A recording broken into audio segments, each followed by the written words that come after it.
She found the sunflower seeds again. She knows where they're at. Oh, isn't that just beautiful?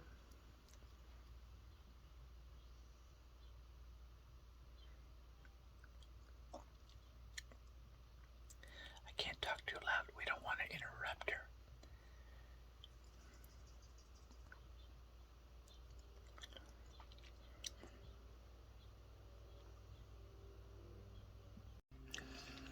We'll see if she eats the rest of my sunflower ends. I don't mind. She can eat anything she wants. She found my sunflower seeds again.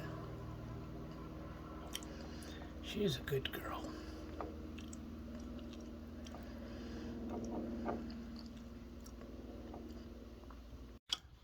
The squirrel. Look at that. Very nice.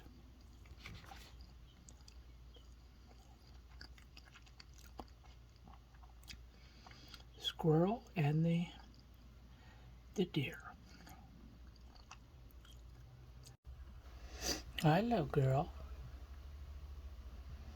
You're a good baby. You don't have to run. Just someone coming out the front door. You're a good baby.